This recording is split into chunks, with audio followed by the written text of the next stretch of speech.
Hey, beautiful people. I am wanting to check in with y'all about some stuff that has been on my heart. I am coming to this with my my dance hat on. So I'm a multi-hyphenate, singer, songwriter, dancer, choreographer, writer, scholar, human. But I'm wearing my dancer, choreographer hat for a little bit. So I know it's been about a week since this has really been like hot topic. But the whole situation with India Arie's comments around the performances at Essence Festival and, sort of the fallout from that has really been kind of on my mind because other things keep coming up that feel connected to it, if that makes any sense. So I want to start by saying that I stand with India Arie, right? I stand with India Arie as an artist, as a human, as a person who, in my opinion, has, brought so much to the music industry, who was writing about self-love and Black love and care of oneself long before it was in vogue, long before there were hashtags around it, or money to be made about it. And I think that takes a lot of courage. And so I stand with people who take stances and are able to be themselves even when everyone else around them is maybe doing something very, very different. And I really admire India Arie for that. And so I'm going to continue to stand with her. I'm not going to stop standing with her because some people are angry with her. So that's one.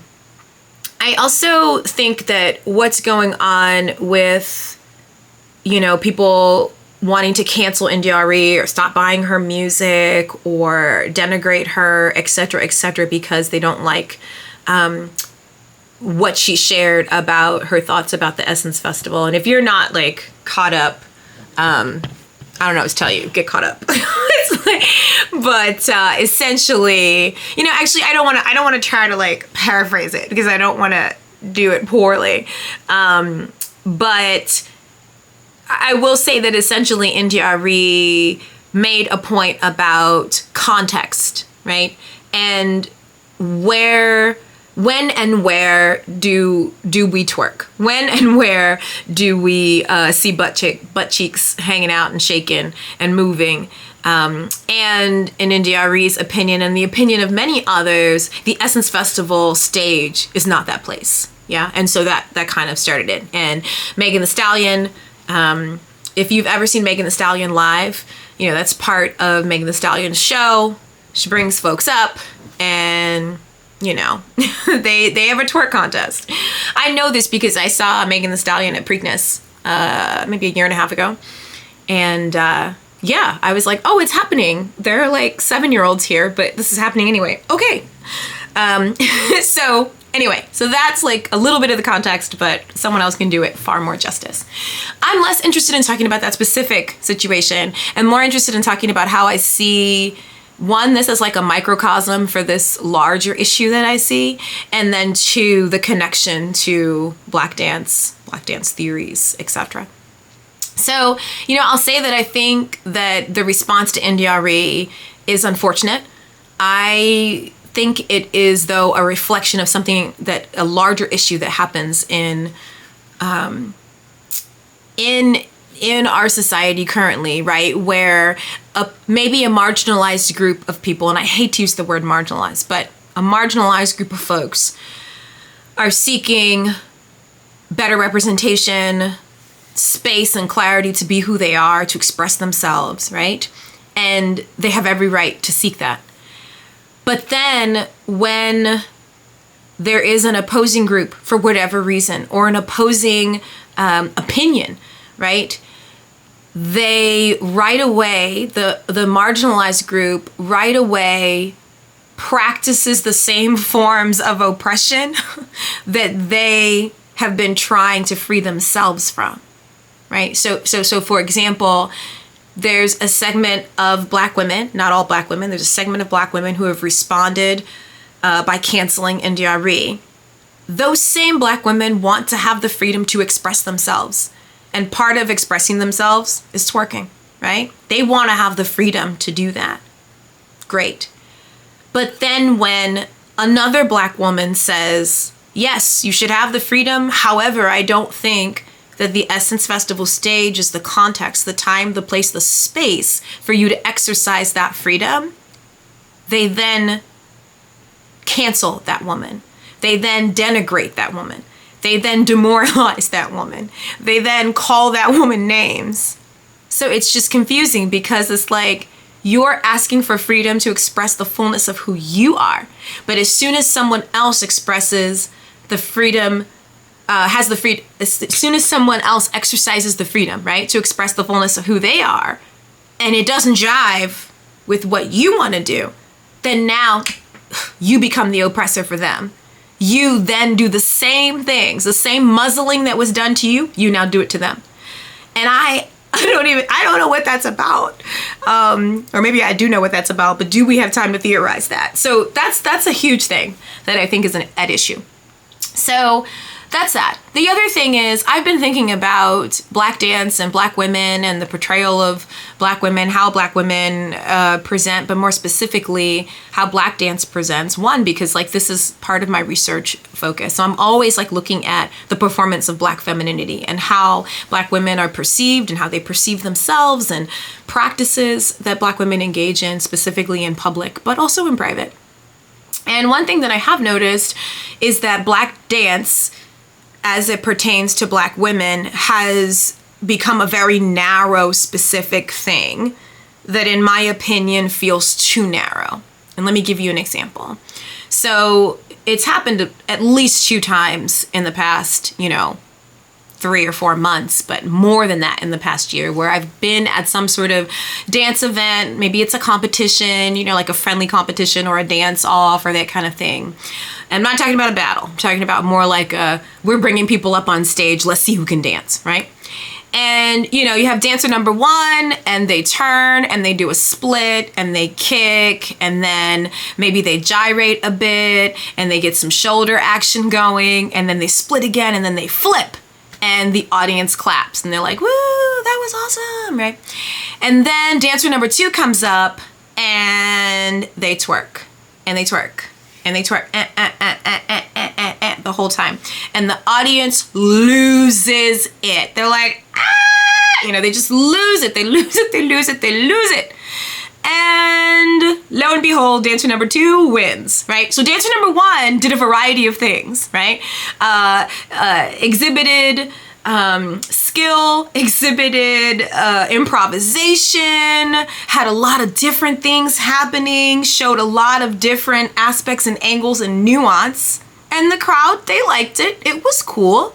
And dancer number 2 twerks the entire time. And they are the better dancer. Okay, who am I? The audience is deciding. It is what it is.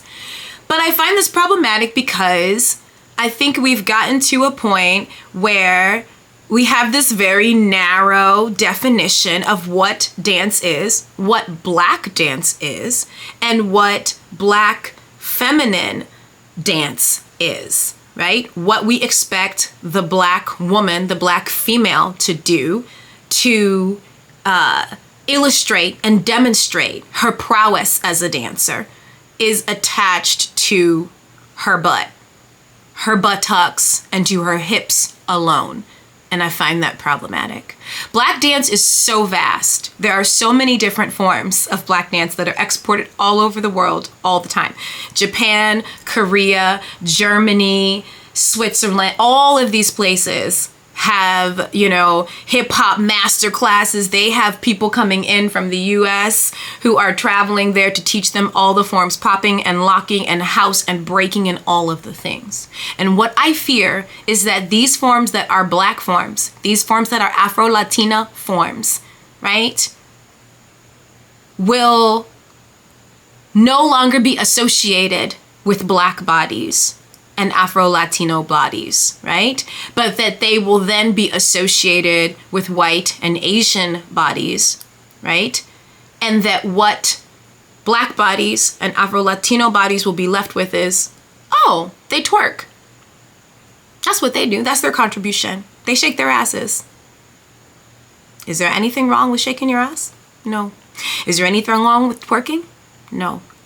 However, if that is all that we are credited with, if that is all that we are expected to do, that's a problem, right? Like, that would be a problem just on its face. Like, let's say that's all we could do. I'd find that problematic. Let's learn some other skills, right? But it's not that that's all we can do.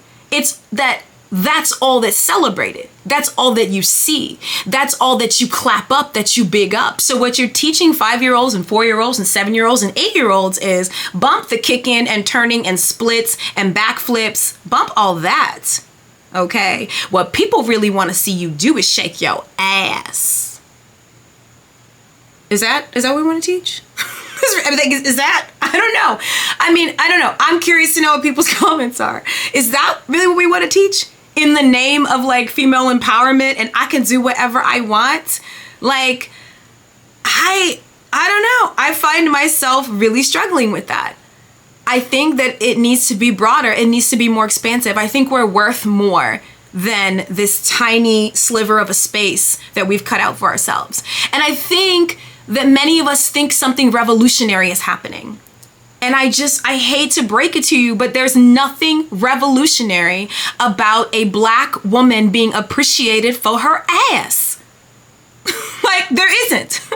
Ssehura Baatman, like, go further than that. And I feel bad because I cannot remember her given name, but go do the research. There is nothing revolutionary about that. So that's not to say that we're shameful of that part of the body, that we don't want to celebrate the movement of it, that there aren't isolations and things to be learned and explored there. No, all of that. Yes, very good, very good. But then there is so much more height and depth and breadth of what it means to be a Black dancing body that we cannot let go of in the name of a fad. Not let go of in the name of everybody hopping on a bandwagon and trying to get some attention. So then there's a third thing that I just wanted to connect it to that I thought was really interesting, and that's why I'm doing this today, because earlier today I was at an event, long story short, and it's basically an event where students have an opportunity to check out some of the programming that's offered where I am a dance professor. And one of the parents was chatting with me. She didn't have a child that was interested in the dance program, but we got to chatting over lunch. And she mentioned that her daughter used to dance. And she said, oh, she used to dance, but it was so difficult. And I said, well, what was so difficult about it? And I usually hear things like, very specific standards about what a body should look like, and they only allowed my child to take these forms, or it was way too competitive, so I'm waiting to hear like one of these things, because I have lots of responses for these things, because dance can be so much more than some of the potentially negative experiences that people have had with it. And she says, well, I don't know how to explain it, but we went to their last recital, and in particular the girls come out on stage and the music starts and they and then they turn around and they shake their butts, and everybody's like, okay, and they clap, woo, great job. And she said, I'm having a hard time finding a school where they're actually teaching the girls how to dance, like forms of dance. So this woman's got to get out more. I say this in love and respect, because there's tons of schools where they are teaching children how to do more than, stick their butts out and purse their lips and be sexy. But I understood her broader point, right? Which was that there's this over-sexualization of dance at the moment, and as it pertains to young girls specifically and young women. And this mother was saying, I want my daughter to dance, but I want my daughter to learn different forms of dance, the techniques of different forms of dance. And if there's a class on whining, or if there's a class on twerking, great. But I also want my daughter to take a jazz class, to take a ballet class, to take a West African class, and maybe study a particular form of West African dance, etc., etc. So I just feel like all of this is connected. I feel like it's in the air. And then my mom was telling me about an article about twerking and how it's sort of like become the mainstream way of thinking about the body moving and the mainstream way of thinking about dancing. So I just offer that we be more complex than that, because we are. So, I mean, you might find me on a dance floor twerking, but you might find me on a dance floor doing a whole lot of other stuff too. You certainly won't find me on a main stage with my ass hanging out of my pants and shaking it, because that's just not, in my opinion, the time, space, or place. Check with my husband on that one, but certainly not the main stage. All right, folks, it's been real. It's been nice. Peace, love, light, and all of the things to you and the ones that you love.